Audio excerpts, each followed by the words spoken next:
जैसा कि हम लोगों ने पिछला वीडियो में देख चुके हैं कि हम लोग का बीपीएससी का सिलेबस क्या है, यूपीएससी का सिलेबस क्या है, बिहार दरोगा का सिलेबस क्या है और एनडीए का सिलेबस क्या है, सीडीएस का सिलेबस क्या है। अभी हम लोग अब इसके बाद आते हैं कि इसके बाद सब्जेक्ट वाइज चीज़ों को समझते हैं कि सब्जेक्ट आखिर हम लोग उसमें देखे थे कि उसमें हमें मैथ पढ़ना रहता है, रीजनिंग पढ़ना रहता है, हिस्ट्री पढ़ना रहता है, ज्योग्राफी पढ़ना रहता है, इकोनॉमिक्स पढ़ना रहता है, पॉलिटी पढ़ना रहता है। फिर साइंस सेक्शन में अगर हम आ जाते हैं तो उसमें रहता है फिजिक्स पढ़ना, केमिस्ट्री पढ़ना, बायोलॉजी पढ़ना। उसके बाद फिर हम लोग देखते हैं तो उसमें आ जाता है करंट अफेयर पढ़ना है, किसी में हिंदी लिटरेचर पढ़ना है, किसी में इंग्लिश लिटरेचर पढ़ना है, इंग्लिश में भी अलग अलग पोर्शन आता है, ग्रामर पढ़ना है, वोकेबलरी पढ़ना है। तो ये अलग अलग सारा सब्जेक्ट जो होता है उसके एक एक चीज़ों को हम लोग देखते हैं। अब इसमें हम लोग देखते हैं कि इस सब्जेक्ट का जो होता है अलग अलग चैप्टर वाइज चीज़ों को समझते हैं कि इसमें कौन कौन सा चैप्टर होता है, कहाँ से क्वेश्चंस आता है, अलग अलग करके एक एक क्वेश्चंस को हम लोग देखेंगे और उसमें प्रैक्टिस करेंगे। इन सारे सब्जेक्ट में जो एक सब्जेक्ट हमारा कॉमन होता है वो होता है मैथमेटिक्स, मैथ का, जिसमें कि हर एग्जाम के लिए इसमें क्वेश्चंस आते हैं। जैसे आप बीपीएससी का एग्जाम लीजिए, यूपीएससी का एग्जाम लीजिए, फिर आप एनडीए का एग्जाम लीजिए, सीडीएस का एग्जाम लीजिए, दरोगा का एग्जाम लीजिए। इन सारे एग्जाम में हम लोगों ने देखा कि मैथ से जो क्वेश्चन कुछ ना कुछ क्वेश्चंस रहता ही रहता है। और मैथ जो ऐसा सब्जेक्ट है कि सारा का सारा जो है कॉमन सब्जेक्ट, इसमें कॉमन सब्जेक्ट ये है। और कुछ स्पेसिफिक एग्जाम को छोड़कर जो होता है वो मैथ का क्वेश्चन नहीं पूछा जाता है। बाकी जो सब्जेक्ट एग्जाम में होता है वो मैथ का क्वेश्चन पूछा ही जाता है। तो अब हम लोग देखते हैं कि इसमें कि मैथ का आखिर हम तैयारी करें कैसे, मैथ का हम कैसे प्रिपरेशन कर सकते हैं, किस प्रकार से इसका बेहतर रूप से हम चैप्टर वाइज एंड एक एक करके फॉर्मूला वाइज प्रैक्टिस करके कैसे हम सीख सकते हैं। सबसे पहले हम लोग देखते हैं कि मैथ का जो होता है वो कहाँ कहाँ क्वेश्चन आता है। देखिए, कोई भी कम्पिटिटिव एग्जाम का अगर तैयारी कर रहे हैं, चाहे वो बैंक का हो, एसएससी का हो, रेलवे का हो, चाहे वो बिहार दरोगा का हो, बिहार पुलिस का हो, ये सारा का सारा जो एग्जाम है उसमें आपको मैथ से क्वेश्चंस रहता ही रहता है। और ये मैथ का जो क्वेश्चन है हम लोग इस वीडियो कंटेंट के माध्यम से आपको बताएंगे कि 10th तक का जो मैथ का क्वेश्चंस आता है इन एग्जाम के लिए वो कैसा कैसा रहेगा और उसमें कौन कौन चैप्टर से क्वेश्चंस पूछे जाते हैं और मैथ में उसका लेवल क्या रहता है वो हम लोग देखेंगे। ठीक है, तो हम लोग देखिए आज का जो हमारा टॉपिक वो है मैथ का सिलेबस।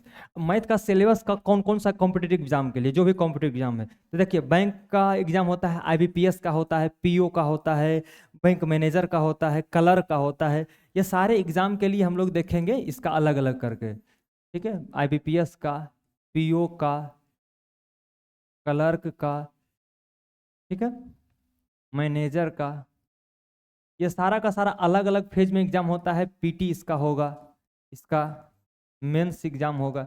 ये सारे एग्जाम में जो होता है मैथ के क्वेश्चंस रहेंगे और आपको वहां पर क्या होगा इसके माध्यम से हल करना पड़ेगा। फिर एसएससी में क्वेश्चन आता है, एसएससी में क्या होता है, सीएचएसएल का होता है, जीडी का होता है, फिर होता है सीजीएल का, फिर होता है ये सारा का सारा एग्जाम होता है। ठीक है, वहीं रेलवे में फिर अलग अलग एग्जाम होता है, टेक्नीशियन का होता है, स्टेशन मास्टर का एग्जाम होता है,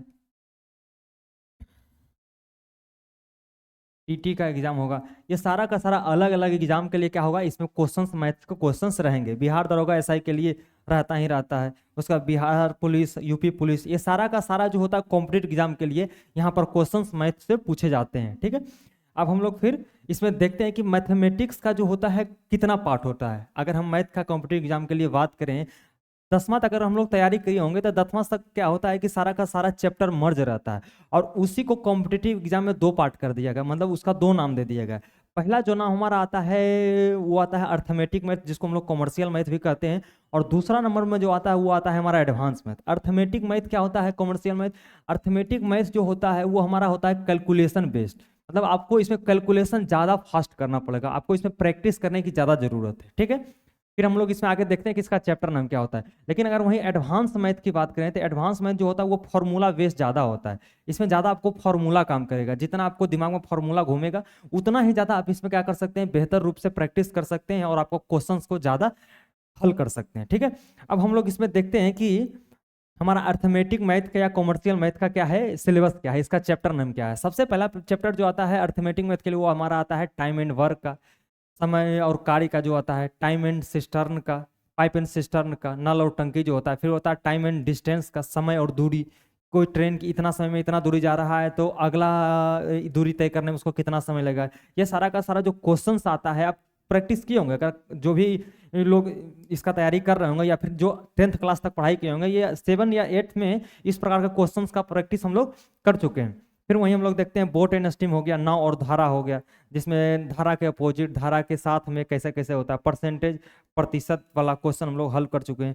प्रॉफिट एंड लॉस, लाभ और हानि, इसका हम लोग देख चुके हैं। डिस्काउंट कितना मिलता है, सिंपल इंटरेस्ट, उसके बाद आगे हमारा compound interest, ratio and proportion, partnership, simplification, average, mixture and alligation, HCF and LCM, board mass, problem on age.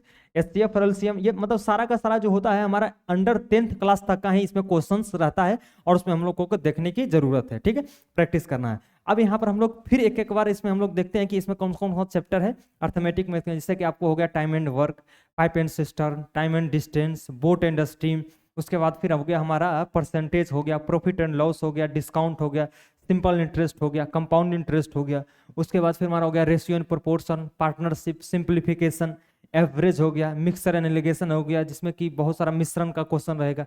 HCF और एलसीएम हो गया। एचसीएफ का जो हमारा फुल फॉर्म क्या होता है, हाईएस्ट कॉमन फैक्टर। एलसीएम का क्या होता है, लोएस्ट कॉमन मल्टीपल। उसका बोर्ड मास का हम लोग लास्ट में देख, बोर्ड मास का ऐसा फुल फॉर्म देखिए होता है, बी से ब्रैकेट होता है, ओ से ऑड होता है, डी से डिवीजन होता है, एम ओ से ऑफ होता है, ऑड नहीं सॉरी, एम से मल्टीप्लिकेशन होता है, ए से एडिशन होता है और एस से सब्सट्रैक्शन होता है। ये बेसिक रूप से हो गया। तो हम लोगों ने अर्थमेटिक में देख लिया कि ये सारा का चैप्टर, इसी से क्वेश्चन जो होता है आपको कोई भी बैंक का एग्जाम होगा, एसएससी का एग्जाम हो गया, रेलवे का एग्जाम हो गया, इन्हीं चैप्टर से जो होता है क्वेश्चंस रहता है और इसमें आपको प्रैक्टिस करने की जरूरत है। जितना आप इसमें प्रैक्टिस करेंगे, जितना आप इसमें कम समय में ज्यादा क्वेश्चंस को सॉल्व कर पाएंगे, तो ये हमारा बेहतर होगा, ठीक है। अब हम लोग दूसरा देखते हैं। दूसरा हम लोग का जो है वो हमारा है एडवांस मैथ। पहला जो हम लोग का था वो था अर्थमेटिक मैथ, अब दूसरा है एडवांस मैथ। एडवांस मैथ हम लोगों ने बताया कि ये जो चैप्टर होता है वो होता है फॉर्मूला बेस, यानी आपको फॉर्मूला जितना इसमें याद रखिएगा उतना ही आपके लिए काम करेगा। इसमें सबसे पहला चैप्टर जो हमारा है वो हमारा है अलजेब्रा। इसमें सबसे पहला हमारा जो चैप्टर क्या है वो हमारा है अलजेब्रा। उसके बाद हो गया हमारा कोऑर्डिनेट ज्योमेट्री, जिसको हम लोग निर्देशांक ज्यामिति भी कहते हैं। उसके बाद आ गया ट्रिगोनोमेट्री, त्रिकोणमिति, मेंसुरेशन, इसमें आ गया क्षेत्रमिति, ज्योमेट्री, ज्यामिति, स्टैटिक्स एंड डाटा इंटरप्रिटेशन, जिसको हम लोग क्या कहते हैं, डीआईवी कहते हैं। इसके बाद फिर आ गया हमारा प्रोबेबिलिटी, फिर इसके बाद आ गया height and distance. Height and distance क्या है, ट्रिगोनोमेट्री का ही एक पार्ट, ठीक है। अगर आप ट्रिगोनोमेट्री का क्वेश्चन सॉल्व करते हैं तो उसी का एक पार्ट है हाइट एंड डिस्टेंस। उसके बाद फिर नंबर सिस्टम जो आता है वो आता है इसी में एडवांस मैथ में।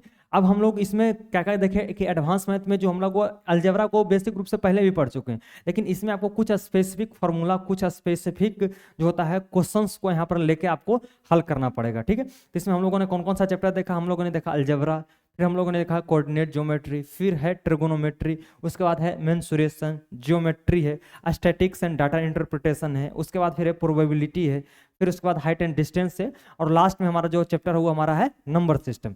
अब फिर हम इसके नेक्स्ट में देखते हैं कि इसके नेक्स्ट में क्या है। इसके नेक्स्ट में देखिए हम लोग कुछ प्रॉब्लम को लेते हैं और उसको हम लोग सोल्व करने की कोशिश करते हैं। जैसे कि यहाँ पर देखिए क्वेश्चंस दिया गया है एक कि इफ x + 1y(x) = m है दिया गया है, देन हमको निकालना है फिर x² + 1y(x² = क्या होगा। इसका डायरेक्ट हम लोग जो होगा वो m² - 2 होगा। हम लोग इसको बाद में फिर प्रूव करेंगे, अभी हम लोग देख लेते हैं इसमें क्या क्या है। दूसरा नंबर वहीं फिर इसका हो गया, पूछेगा x³ + 1y(x³ = क्या होगा, तो इसका होगा m³ - 3m हो जाएगा, ठीक है। फिर इसके बाद तीसरा नंबर में इसका हम लोग देखेंगे x⁴ + 1y(x⁴) बराबर क्या हो जाएगा, m⁴ - 4m² + 2, ये हो जाएगा। फिर इसके बाद हम लोग देखते हैं चौथा नंबर में x⁵ + 1y(x⁵) बराबर क्या होगा, m⁵ - 5m³ + 5m, ये इसका होगा। फिर इसके बाद हम लोग देखते हैं पांचवा नंबर में इसका x�6 + 1y(x�6) बराबर क्या होगा, m⁶ - 6m⁴ + 9m² - 2।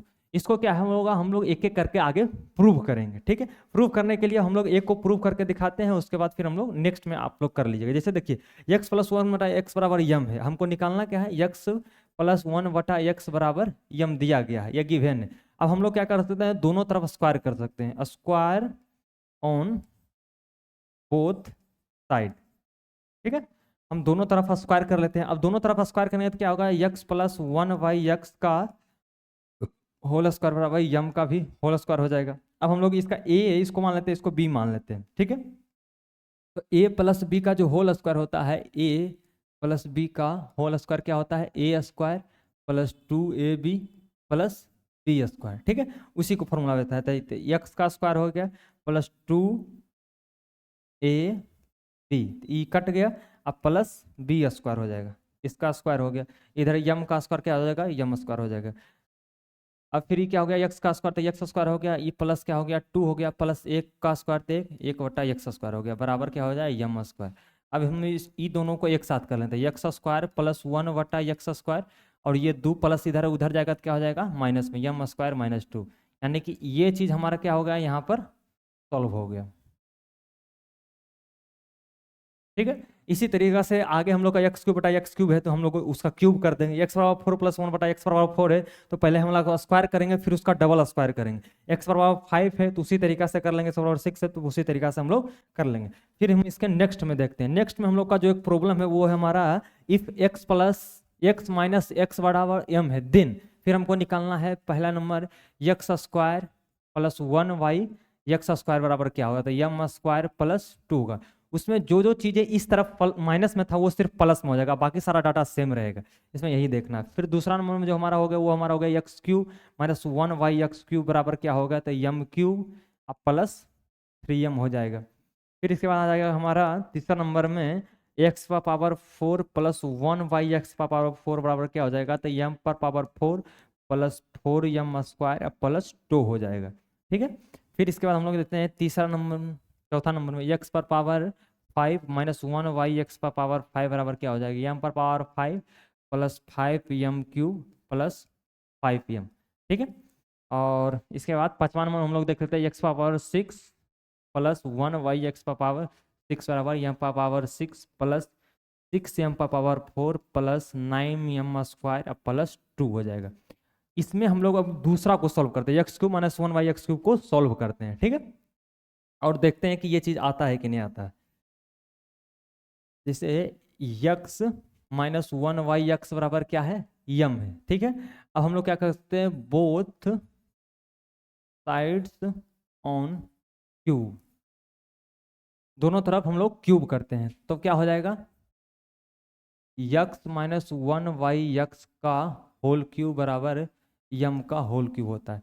अब देखिए एक फॉर्मूला होता है a माइनस बी का होल क्यूब बराबर होता है a cube minus b cube minus 3a square b plus 3ab square, ये इसका फॉर्मूला है, ठीक है, अलजेब्रा में। अब उसी पर हम लोग बैठाते हैं, तो यक्स का क्या हो जाएगा क्यूब हो जाएगा ए क्यूब माइनस बी क्यूब हो जाएगा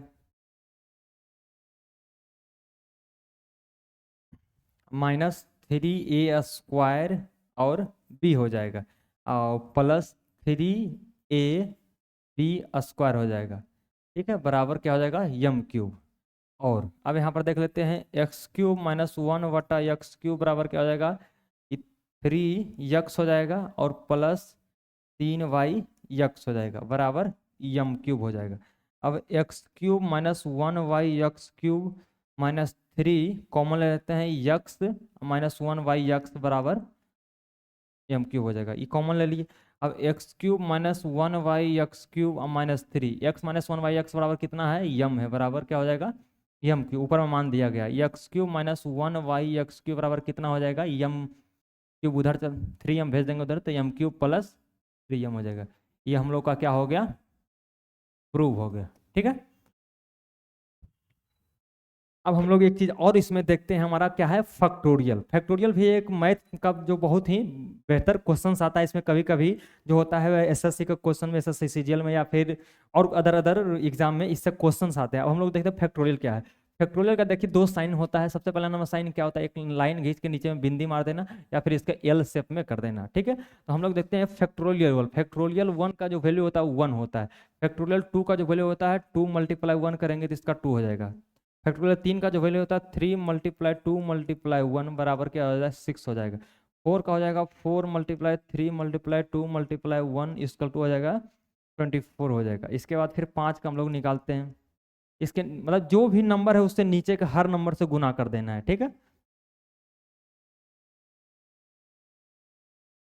120 हो गया। फिर 6 5 गुने 4 गुने 3 गुने 2 मल्टीप्लाई 1 इजकल टू 720 हो जाएगा। फिर 7 का हम लोग देखते हैं, 7 6 5 4 3 2 1।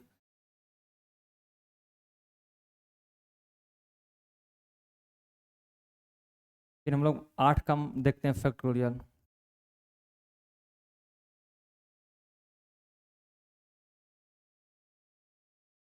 इसका हो जाएगा 40,320। 9 का फैक्टोरियल हम लोग देते हैं, 9 मल्टीप्लाई 8 7 6 5 4 3 2 1। इसका जो हो जाएगा वो हो जाएगा 38 28 80। हम लोग देख लेते हैं, ये आपका होता है। ऐसे हम लोग यहाँ पर देख लेते हैं, 40,320 मल्टीप्लाई 9 0 9 दूनी 18 9 तीस 27 एक 28 चौक 36।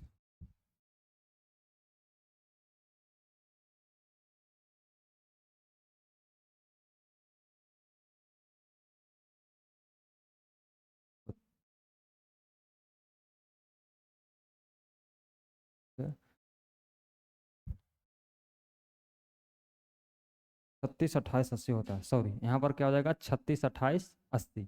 ठीक है, तो ये हमारा पूरा का पूरा फैक्टोरियल समझ में आ गया। अब हम लोग एक एक करके देख लेते हैं क्या क्या हमारा इस पूरा का पूरा ये में था।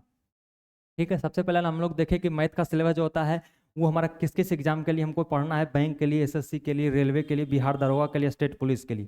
फिर हम लोग इसके बाद में आए कि मैथ का 2 पार्ट होता है। सबसे पहला पार्ट क्या होता है, अर्थमेटिक मैथ। दूसरा पार्ट होता है एडवांस मैथ। अर्थमेटिक मैथ क्या होता है, वो कैलकुलेशन बेस्ड होता है। वहीं अगर एडवांस मैथ की बात करें तो वो हमारा फॉर्मूला बेस्ड होता है। इसके बाद फिर हम लोग अर्थमेटिक मैथ का चैप्टर देखें। अर्थमेटिक मैथ का चैप्टर हम लोग का क्या क्या है, time and work, pipe and system, boat and stream, time and distance, profit and loss, partnership, इसमें mixer and integration, ratio and proportion, average, LCF, LCM, ये सारा का सारा जो चैप्टर आता है वो हमारा आता है अर्थमेटिक मैथ में। वहीं अगर एडवांस मैथ की बात करें तो एडवांस मैथ में हम लोग को क्या क्या पढ़ना है, एडवांस मैथ में हम लोग को पढ़ना है algebra, trigonometry, geometry, height and distance, mensuration. इसमें फिर आपको स्टैटिक्स पढ़ना है, प्रोबेबिलिटी पढ़ना है। ये सारा का सारा जो चैप्टर पढ़ना है वो हमारा एडवांस मैथ के अंदर पढ़ना है। फिर हम लोगों ने इसके अंदर देखा एक दो प्रॉब्लम क्या हमारा था कि इफ x + 1 y x बराबर दिया गया है यम, ये अलजेब्रा का क्वेश्चन है। ये जो क्वेश्चन हमारा है वो किस चैप्टर से है, वो हमारा अलजेब्रा से। ये बेसिक क्वेश्चन, इस प्रकार का क्वेश्चन जो है आप बैंक में, एसएससी में आप देखते होंगे। तो हम लोगों ने x² + 1 बटा x² का वैल्यू निकाला, x³ + 1 y x³ का, x = 4 + 1 y x = 4 का, x = 5 + 1 y x = 5 का, x = 6 + 1 y x = 6 का, टोटल का हम लोगों ने क्या निकाला, वैल्यू निकाला। फिर इसके बाद हम लोगों ने देखा कि x - 1 y x बराबर यम है, तो इसका हम लोग को वैल्यू निकालना है। x + 1 y x² बराबर क्या होगा, x³ - 1 y x³ बराबर क्या होगा, x = 4 + 1 y x = 4 बराबर क्या होगा। अलग अलग तरीके से हम लोगों ने इसमें देखा। फिर नेक्स्ट में हम लोगों ने देखा था कि फैक्टोरियल। फैक्टोरियल क्या होता है, गुणक होता है, जिसमें कि जो भी नंबर रहता है उससे नीचे उसको मल्टीप्लाई करना पड़ता है। तो फैक्टोरियल, ये 1 का वैल्यू जो होता है 1 होता है, 2 का जो वैल्यू होता है वो होता है 2, 3 का होता है 6, 4 का होता है 4 3 2 1, इसको मल्टीप्लाई करना। 5 का वैसे 5 4 3 2 1 को मल्टीप्लाई करना है। 6 है तो 6 5 4 3 2 1 को मल्टीप्लाई करना है। 7 है तो 7 6 5 4 3 2 1 को मल्टीप्लाई करना है। ऐसे ही 8 9 तक का हम लोगों ने फैक्टोरियल निकाल लिया। ठीक है, तो हम लोग उम्मीद करते हैं कि इस वीडियो के माध्यम से लोगों को मैथ का जो बेसिक सिलेबस होता है कॉम्पिटिटिव एग्जाम के लिए वो आपको समझ में आया होगा। नेक्स्ट में हम लोग फिर किसी चैप्टर को लेकर उसके बेसिक चीज़ों को देखेंगे और उसमें हम लोग जानेंगे कि इसका कैसे कैसे हम लोग को क्वेश्चंस कहाँ से आता है, किस प्रकार से हमको पढ़ना पड़ेगा, इसका प्रीवियस ईयर क्वेश्चंस क्या है, इसका हम लोग प्रैक्टिस कैसे करें, उसमें आपको सीखने को मिलेगा।